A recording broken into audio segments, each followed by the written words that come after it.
Alright. Ngafika uLundi. Mangifika uLundi ngifike ngidobha uMatsala. Ngimacala ngikawulekile. Dinga indawo ushaya ibite. Athi uMatsala no yazini. Khona indawo engiphetheyo. Angikhombisa ivideo.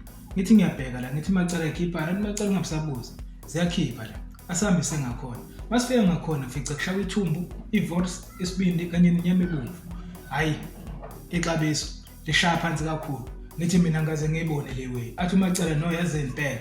Asho ngikhombisa amajita. Ahlanganisa imali. Afuna ukushaya isentwana. Ngithi no yazini Matsala asishaye le way. Kawulekile. Ayina ngempela mangifika nami hayi ngeke usinike singaboni. Kanti-ke kuyenzeka mngani wami uyaphuthuma sesipaneni uselantshini. Faka i-order lakho bazokufakela lona kwi-takeaway. Kuyashesha mngani wami. Ngiyakutshela wena. Ngeke uzoyisola. Fika lapha kwaMadanone. Olundi ngaserenke esenkonjeni opposite noBuildage. Lapho uMadanone etholakala khona.